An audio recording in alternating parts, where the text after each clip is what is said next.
মানুষ অসুস্থ কেন হন? শারীরিক দুর্বলতার কারণে? না, মানুষ অসুস্থ হন তার মানসিকতার কারণে, তার বিবেকের কারণে, তার কর্মের কারণে, তার ক্রোধের কারণে। আর যখন কেউ সুস্থ হন, ঠিক হয়ে যান, তার মানে এটা নয় যে শুধু ওষুধের জন্য তিনি সুস্থ হয়েছেন। না, এটা কারোর তার প্রতি প্রেমের প্রভাব, বিশ্বাসের প্রভাব, সম্বলের প্রভাব। শুধুমাত্র ওষুধ দিয়ে কিছুই হয় না। যদি মনে প্রেম থাকে, বিবেক থাকে, বিশ্বাস থাকে, সম্বল থাকে, তবেই সেই ওষুধ কাজ করতে পারে। তাই মনে রাখবেন, এই জীবন হলো অত্যন্ত ছোট। মনে প্রেম ভাব রাখুন, মিত্রতা করুন, শত্রুতা নয়। ভালোবাসুন, বিদ্বেষ নয়। আর এই ভালোবাসার সাথেই বলুন রাধা রাধা। মানুষ নিজের জীবনে ঈশ্বরকে খুব মান্য করে, ওনার জন্য কি না করে। ভিন্ন ভিন্ন নামে তাকে স্মরণ করে, তাকে পুজো করে, তার আরাধনা করে। সে জানে যে ঈশ্বর তাকে শক্তি অবশ্যই দেবেন, তাকে সাহায্য অবশ্যই করবেন। কিন্তু যখন প্রশ্ন আসে গুরু এবং ঈশ্বরের, তখন গুরুর মান কখনো কম হওয়া উচিত নয়। কারণ সত্যি বলতে কি, গুরুই হলেন সেই সিঁড়ি যা বেয়ে আপনি ঈশ্বরের কাছে পৌঁছনোর পথ খুঁজে পাবেন। সেই পথ আপনি গুরুর থেকেই পাবেন। গুরু না থাকলে আপনি কখনো ঈশ্বর লাভ করতেই পারবেন না। আর জীবনে অনেক সময় লক্ষ্যের থেকেও অনেক বেশি গুরুত্বপূর্ণ হলো পথ। তাই এই পথের সম্মান করতে শিখুন, অর্থাৎ গুরুকে সম্মান করতে শিখুন। কারণ গুরুই হলেন পরমেশ্বর। তাহলে আসুন আর আমার সাথে ভালোবেসে বলুন রাধা রাধা। জীবনে এমন কিছু কাজ রয়েছে যা আপনাকে একাই করতে হয়, আর এমন কিছু কাজ রয়েছে যা আপনাকে একসাথে মিলে করতে হয়, একজোট হয়ে, সঙ্গবদ্ধ হয়ে। এবার সঙ্গবদ্ধ বলতে কি বোঝাতে চাইছি? আমি তাদের কথা বলছি না যারা বাস্তবিকভাবে একে অপরের সাথে কাজ করেন। আমি তাদের কথা বলছি যারা একে অপরের থেকে দূরে থেকেও একে অপরকে বিশ্বাস করেন। আমি আগেও বলেছিলাম, সমস্ত বিশ্বের আশা বিশ্বাসেই বসবাস করে, তাই না? তাই যেখানে সমস্ত বিশ্ব আছে, সমস্ত সংসার আছে, সেইখানেই বিশ্বাস রয়েছে। তাই আপনার আশেপাশে এমন দল সঙ্গবদ্ধ করুন যাদের আপনার উপর বিশ্বাস আছে আর যাদেরকে আপনি বিশ্বাস করতে পারেন। তাহলে আসুন আর আমার সাথে ভালোবেসে বলুন রাধা রাধা। মানুষ এক অত্যন্ত বিচিত্র প্রাণী। পরিকল্পনা করে, ষড়যন্ত্র করে, প্রচেষ্টা করে, কাউকে পরাজিত করার চেষ্টাও করে। সাপকে একটা দড়ি মনে করে হাতে চেপে ধরার চেষ্টা করে, কিন্তু একটা কথা বুঝতেই পারে না, সময়ের এই সাপ, এটা হাতে চেপে ধরাই যায় না। আর আপনি যা করবেন তা আবার ফিরে আসবে আপনারই সামনে। দেখুন, এতে কিছুই যায় আসে না যে আপনি কুম্ভকারের পুত্র নাকি কৃষ্ণের পুত্র। যদি আপনি অনুচিত কর্ম করেন তাহলে আপনার সাথেও অনুচিতই হবে। অশুভ কর্ম করলে আপনার সাথেও অশুভই হবে। কুরু বংশ অত্যন্ত মহান বংশ ছিল। এই কুরু বংশ কি হলো তার সাথে? একটা গোটা বংশ বয়ে গেল, কারণ ওনাদের উদ্দেশ্য অশুভ ছিল। অন্যদিকে 5 জন বনবাসী পাণ্ডব মহাভারত বিজয়ী হলেন, কারণ তাদের উদ্দেশ্য শুভ ছিল। তাই মনে রাখবেন, শুভ অগ্নি প্রজ্বলিত করবেন, শুভ তাপ সঞ্চার হবে। অশুভ অগ্নি প্রজ্বলিত করবেন, নরকেই জ্বলতে হবে। তাহলে আসুন আর আমার সাথে ভালোবেসে বলুন রাধা রাধা। আমরা যে মানুষকে চাই, যাকে আমরা ভালোবাসি, তাকে একটা উপহার অবশ্যই দিতে চাই। এমন এক উপহার যা ওনার ভালো লাগবে, যা শ্রেষ্ঠ হবে, অতি প্রিয় হবে, বহুমূল্য হবে, বা বলতে পারেন মূল্যবান হবে। তাই আমরা কি করি? আমরা বাজারে যাই, তার জন্য স্বর্ণ, আভূষণ, হিরে, মুক্ত এইসব নিয়ে আসি। কিন্তু এটাই কি সর্বশ্রেষ্ঠ উপহার? কখনোই নয়। সর্বশ্রেষ্ঠ উপহার হলো স্বাধীনতা, তাকে নিজের মনের মতো বাঁচার স্বাধীনতা। যদি আপনি কাউকে স্বাধীনতা না দিতে পারেন, তাহলে সে কোথাও না কোথাও বন্দী হয়ে যায়, তার বিকাশ কোথাও না কোথাও আটকে যায়। কিন্তু যদি আপনি কাউকে স্বাধীনতা দিতে পারেন, তাহলে আপনি দেখবেন ও সমস্ত সংসারকে, এই জীবনকে নিজের দৃষ্টিভঙ্গি দিয়ে দেখবে, বুঝবে যে কোনটা হলো উচিত আর কোনটা হলো অনুচিত। আর এটাই হলো সর্বশ্রেষ্ঠ।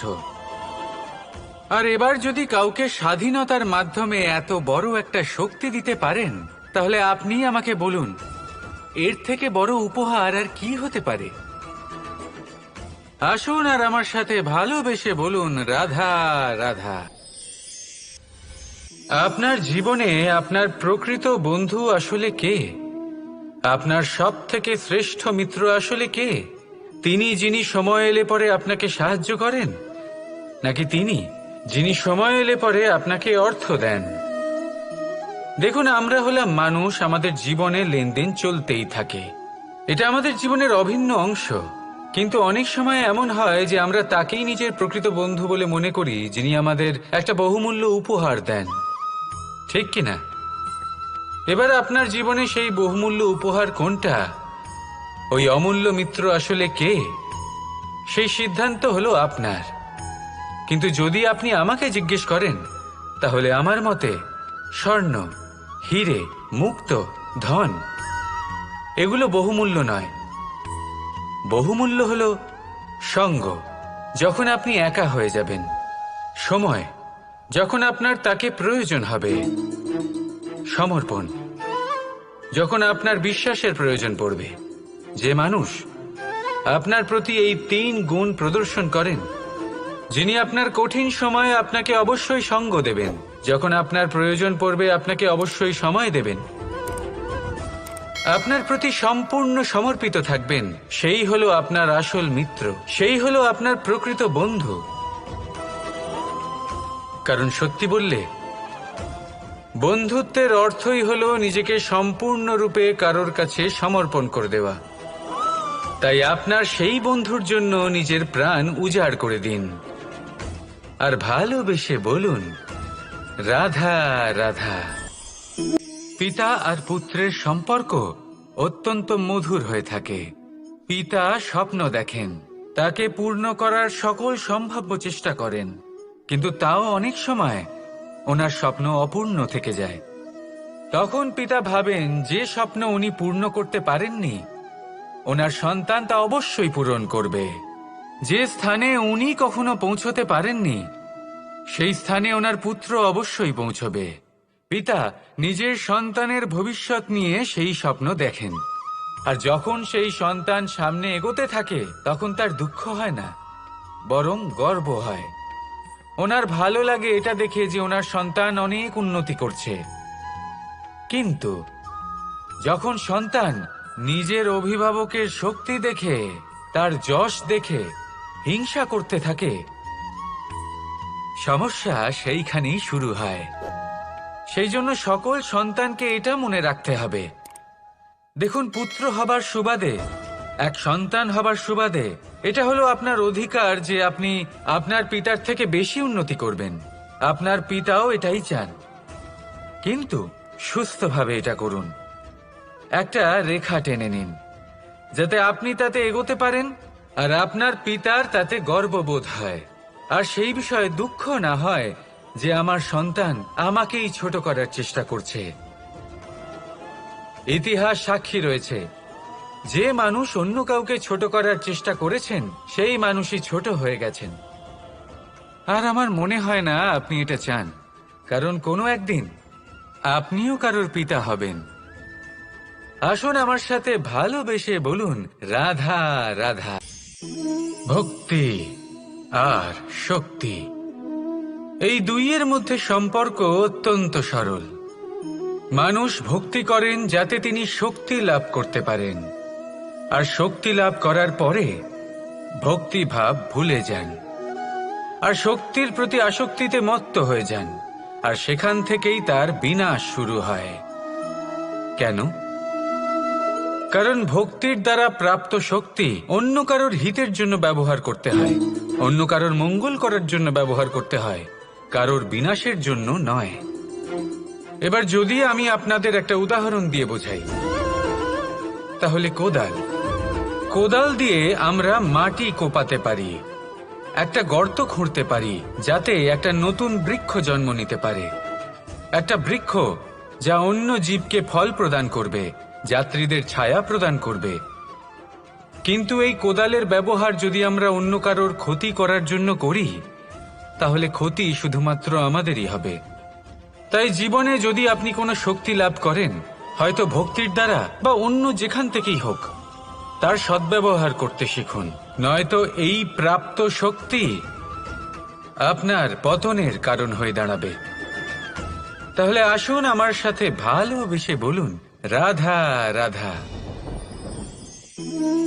কর্ম, ধর্ম আর কর্তব্য, এই তিনটি একে অপরের সাথে জড়িত। আর অনেক সময় এই তিনটি পালন করতে করতে আমাদের সেই ব্যক্তির সামনে গিয়ে দাঁড়াতে হয়, তার বিরুদ্ধেই যেতে হয় যাকে আমরা সব থেকে বেশি ভালোবাসি।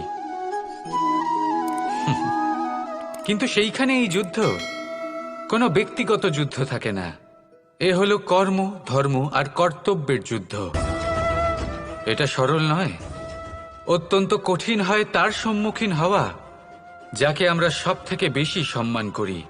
কিন্তু আমাদের তো আমাদের ধর্মের পথে চলতেই হবে, কারণ আমরা কর্মবদ্ধ, কর্তব্যবদ্ধ, আর এটাই করা উচিত।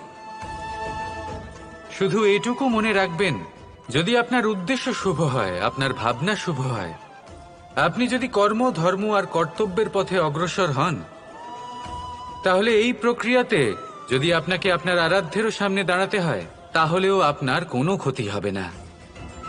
তাহলে আসুন আর আমার সাথে ভালোবেসে বলুন, রাধা রাধা। সাথী, সাথী এই শব্দটির ব্যাখ্যা কে কিভাবে করে? মিত্র, সখা, বন্ধু, কিন্তু অর্থ একটাই, তিনি যিনি আপনার সঙ্গী হন আর তিনি যার সাথী আপনি হন। এবার সব থেকে বড় প্রশ্ন হলো এটাই যে তিনি কে হতে পারেন যাকে আপনি আপনার সাথী বলে মেনে নিতে পারেন, নিজের সখা, নিজের মিত্র, নিজের বন্ধু মেনে নিতে পারেন। আপনার সাথী হলেন তিনি যিনি দুঃখের সময় আপনার পাশে থাকবেন, আপনার হাত ধরে থাকবেন। আপনার সাথী হলেন তিনি যার হাত আপনি নিজের সুখের দিনে ধরে থাকবেন। সেই সাথীরই হাত ধরুন যিনি দুঃখে সবসময় আপনাকে সাহায্য করার জন্য তৎপর হয়ে থাকেন, আপনার পাশে থাকেন, আর যাকে সুখের দিনে আপনি আপনার সাথে রাখতে পারেন। আর যখন আপনার সাথে আপনার এই সাথী থাকবে, তখন আপনি এটা বুঝবেন যে যখন জীবনে দুঃখ আসে, তখন এই দুঃখ কমে যায়, সবার মধ্যে ভাগ হয়ে যায়। আর যদি তখন সুখ আসে, তাহলে সেটা সবার উপস্থিতিতে আরো বেড়ে যায়। এটাই হলো প্রেম, এটাই হলো ভালোবাসা, এটাই হলো সঙ্গ, যেমন সম্পর্ক আমার আর রাধার মাঝে। তাহলে আসুন আর আমার সাথে ভালোবেসে বলুন, রাধা রাধা। মানুষ জীবনে তিনটে কাজ অবশ্যই করে থাকে, কিছু দান করে, কিছু গ্রহণ করে, আর কিছু ত্যাগ করে দেয়। এটাও ভাবতে থাকে যে এটা করলে কিভাবে করবে। দেবার জন্য পর্যাপ্ত ধন নেই, নেবার জন্য সংসারে অত স্নেহ নেই, আর ত্যাগ করার জন্য জীবনে এত সুখই নেই, তাহলে কিভাবে করবে? আসলে আমরা বস্তুগত চাহিদা অর্জনে এত ব্যস্ত হয়ে পড়ি যে আমরা বুঝতেই পারি না যে কি নেবার আছে, কি দেবার আছে, আর কি ত্যাগ করার আছে। তাহলে আজ আমি আপনাকে বলেই দিই, মনে রাখবেন এই তিনটে গুরুত্বপূর্ণ গুণ, তিনটে গুরুত্বপূর্ণ কথা। দেবার জন্য আছে দান, নেবার মতো আছে জ্ঞান, আর ত্যাগ করার মতো আছে অহংকার। যখন আপনি দান করতে শিখে যাবেন, জ্ঞান অর্জন করার শক্তি আপনা থেকেই আপনার মধ্যে চলে আসবে। আর যখন এই জ্ঞান আপনার মধ্যে প্রবেশ করবে, অহংকার আপনা থেকেই আপনার থেকে দূরে চলে যাবে। যে ব্যক্তি এই তিনের মধ্যে ভারসাম্য বজায় রাখতে পারে, তার বর্তমান, ভূত, ভবিষ্যৎ, লোক, পরলোক সবকিছু শুধরে যায়। যেই দিন আপনি দান করতে শিখে যাবেন, জ্ঞান আহরণ করতে শিখে যাবেন, অভিমান ত্যাগ করতে শিখে যাবেন, আপনার সর্বশক্তিশালী, সর্বশক্তিমান পরমেশ্বরেরও প্রয়োজন পড়বে না। কারণ তখন ঈশ্বর আপনার মধ্যেই বাস করবেন। তাহলে আসুন আর আমার সাথে ভালোবেসে বলুন, রাধা রাধা। প্রেম এই সংসারে এসেছিল এই সংসারকে প্রেমের শিক্ষা দেওয়ার জন্য, এই জীবনের সুখের অনুভূতি আসলে কি তা শেখানোর জন্য। কিন্তু যদি সত্যি কথা বলি, তো আমি নিজেই প্রতিদিন প্রেমের নতুন নতুন স্বরূপ দেখতে পাই, প্রেমের একটা নতুন অনুভূতি প্রত্যেক নতুন দিনে। আর তার কারণ হলো এই প্রেম অনন্ত, এ হলো দৈব। প্রেম হলো এই সংসারের সব থেকে বড় ঢাল এবং সব থেকে বড় অস্ত্র। এই প্রেম ছাড়া না কোনো ন্যায় হয় আর না কোনো শাস্ত্র, না জীবন আছে আর না অন্ত। এবার যদি এই প্রেম মনের মধ্যে বাস করতে শুরু করে, তাহলে কখনো কোনো সমস্যাই হবে না। আর যদি হয়েও থাকে, তাহলে তা স্থায়ী হবে না। এই প্রেম কি না করতে পারে? এই প্রেম সমস্ত সমস্যা মিটিয়ে ফেলতে পারে, আপনার মনের মধ্যে অহংকারকেও বিনাশ করে দিতে পারে, আপনাকে সাক্ষাৎ ঈশ্বরের সাথে দেখা করাতে পারে। তাই প্রেমের দ্বারা প্রয়াস করতে থাকুন। এই সংসারের প্রত্যেক মানুষকে, প্রত্যেক বস্তুকে, প্রত্যেক জীব জন্তুকে ভালোবাসবেন। আর এই প্রেমের দ্বারাই বলুন, রাধা রাধা। বরদান অত্যন্ত বিচিত্র এক বিষয়, কিন্তু দেখতে গেলে এই বরদান কি না করতে পারে? এক দরিদ্রকে রাজা বানিয়ে দিতে পারে, একজন দুর্বলকে এই সংসারের সব থেকে শক্তিশালী ব্যক্তি বানিয়ে দিতে পারে। কিন্তু আমরা ভুলে যাই এক অত্যন্ত গুরুত্বপূর্ণ কথা। বরদান এই শব্দের শেষে দান লুকিয়ে রয়েছে। এই দান কথাটা অত্যন্ত গুরুত্বপূর্ণ। আমাদের মনে রাখা উচিত এই বরদান আমরা দানে পেয়েছি, আর তাই তার সম্মান করা উচিত, কখনোই অহংকার করা নয়। আর যে ব্যক্তি বরদান পেয়ে অহংকার করেন, তার যা ক্ষতি হয় তা হলো এই বরদান তার থেকে কেড়ে নেওয়া হয়। বর অর্থাৎ শ্রেষ্ঠ, অর্থাৎ বরদানের অর্থ হলো একটা শ্রেষ্ঠ দান, এবং তার ব্যবহার যদি আপনি কারোর ক্ষতি করার জন্য করেন, তাহলে ক্ষতি শুধুই আপনার হবে। তাহলে এই বরদানের সম্মান করুন, উচিত পথে চলুন, আর উচিত উদ্দেশ্য নিয়ে এর ব্যবহার করুন, সব কিছু ভালোই হবে। তাহলে আসুন আর আমার সাথে ভালোবেসে বলুন, রাধা রাধা।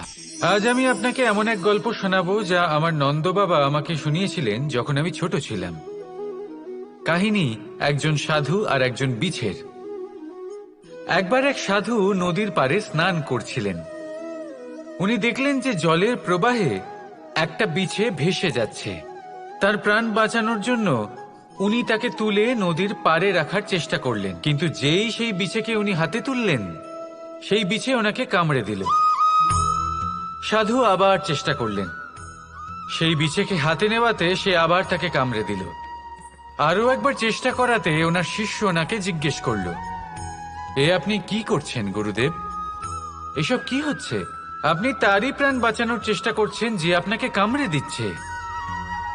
গুরুদেব উত্তর দিলেন যে ও বিছে হয়েই নিজের কর্ম করছে, নিজের প্রবৃত্তি, নিজের ব্যবহার বদলাচ্ছে না। তাহলে আমি সাধু হয়ে তা কেন বদলাবো? এর তাৎপর্য হলো সরল, যে সংসারে কিছু মানুষ আছেন যারা হয়তো খারাপ, দুষ্ট প্রকৃতির, আর হয়তো তারা কখনোই বদলাবেন না, কখনোই কোনো পরিবর্তন আসবে না। কিন্তু তার মানে এই নয় যে আমরা আমাদের কর্ম করা ছেড়ে দিই, আমরা আমাদের প্রচেষ্টা ছেড়ে দেব। আগে না, আমাদের তো করতেই হবে, কারণ ইতিহাস সাক্ষী আছে যে এই চেষ্টা এই সংসারের ধারাকেও বদলে দিতে পারে। তাহলে আপনিও আসুন আর আমার সাথে ভালোবেসে বলুন, রাধা রাধা।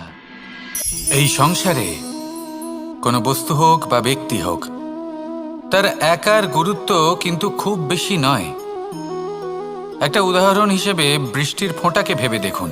যদি একটি বৃষ্টির ফোঁটা হয় তাহলে তার খুব বেশি গুরুত্ব থাকে না, কিন্তু যখন সহস্র বৃষ্টির ফোঁটা মেঘের মধ্যে দিয়ে ঝরে পড়ে তখন সেটা বর্ষার রূপ ধারণ করে।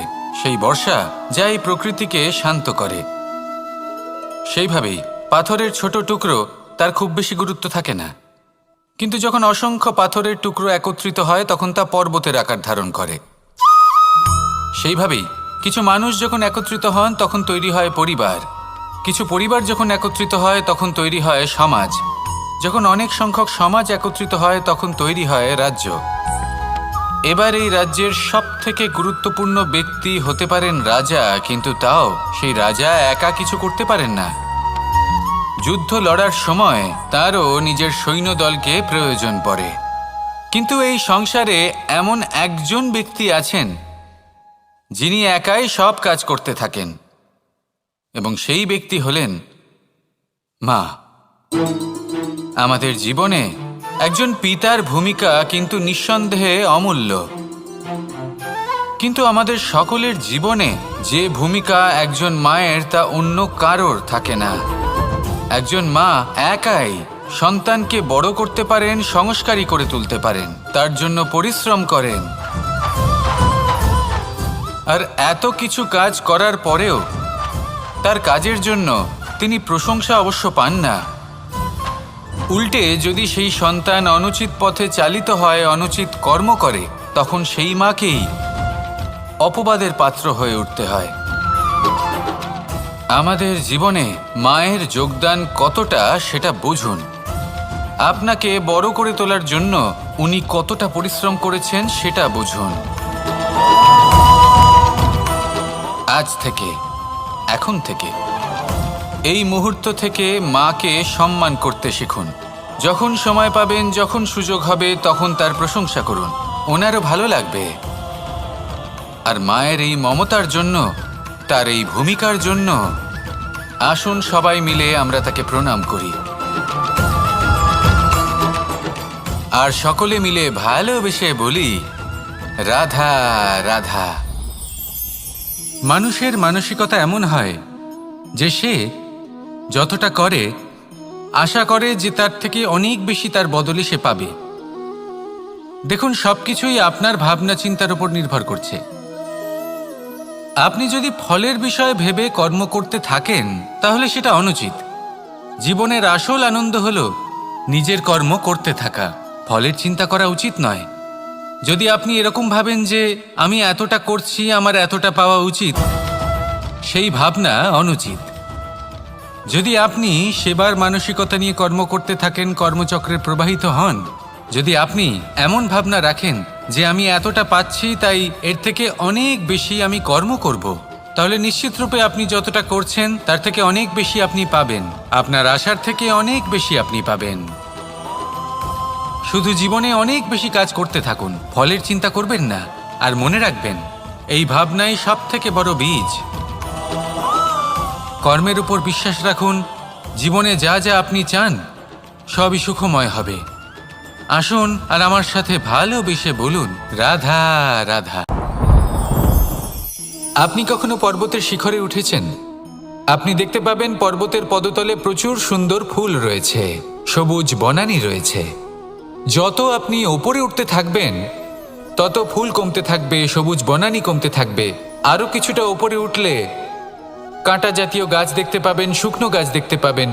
আরও যদি ওপরে ওঠেন তাহলে পাষাণ দেখতে পাবেন। আরও ওপরে উঠলে হিমখণ্ড দেখতে পাবেন। এই যে পর্বত, তা মনুষ্য জীবনের সবথেকে উত্তম উদাহরণ। মানুষ যখন সাফল্যের শিখরে পৌঁছতে চান, মহানুভবতার শিখরে পৌঁছতে চান, পথে যত আস্তে আস্তে ওপরে উঠতে থাকেন ততই ভৌতিক বস্তু তার থেকে বিচ্ছিন্ন হতে থাকে। যদি তিনি সেই ভৌতিক বস্তুগুলি ত্যাগ না করতে পারেন তাহলে কখনোই সেই স্থানে পৌঁছতে পারবেন না। আর মানুষ যদি উচিত ত্যাগ করতে পারেন, পথে অগ্রসর হতে থাকেন, এগোতে থাকেন, তাহলে একদিন না একদিন তিনি মহানুভবতার, জ্ঞানের, সাফল্যের হিমের স্বাদ অবশ্যই লাভ করবেন। মনে রাখবেন, মানব জীবনের ত্যাগ হলো অত্যন্ত গুরুত্বপূর্ণ অংশ। আসুন আমার সাথে ভালোবেসে বলুন রাধা রাধা। আপনি কখনো কোনো বাজকে নিজের বাসা বানাতে দেখেছেন? এই বাজ যখনই কোনো বাসা বানায় তখন উঁচু গাছের ডালে বা কোনো পর্বতের শিখরে বাসা বানায়, অনেক উচ্চতায়।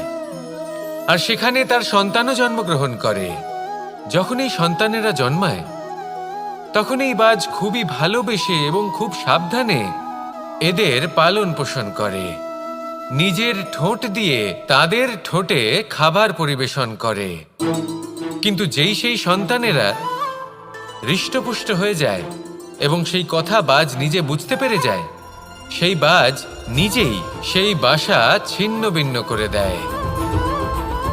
সেই সন্তান যাদের সবেমাত্র ডানা গজিয়েছে, কিভাবে উড়তে হয় তারা জানে না, সেই সন্তানগুলিকে উচ্চতা থেকে ঠেলে দেয়। সেই সন্তান প্রথমে ভয়ভীত হয়ে যায়। তারা সামনে মৃত্যুকে দেখতে পেয়ে ভয়ের কারণে তাদের ডানা ঝাপটাতে থাকে। আর সেই প্রক্রিয়াতেই সেই সন্তানগুলি উড়তে শুরু করে দেয়। এবার এই ঘটনায় আমরা কি শিক্ষা পেতে পারি? এটাই, যদি আপনি মাতা পিতা হন তাহলে নিজের সন্তানকে অবশ্যই স্নেহ করুন, কিন্তু তাদেরকে নিজের আঁচলের তলায় বেঁধে রাখবেন না। যদি আপনি চান আপনার সন্তান জীবনে উন্নতি করুক, তাহলে নিজের মুঠো থেকে তাদের স্বতন্ত্র করে দিন। এই সংসারে সংঘর্ষ করতে দিন। সেই সন্তান নিজেই বুঝতে পারবে যে জন্মের সময় পাওয়া ডানা কি করে ব্যবহার করতে হয়। আর আপনার চোখের সামনে আপনার সন্তান এই আকাশে উড়তে থাকবে। তাহলে আসুন আমার সাথে ভালোবেসে বলুন, রাধা রাধা।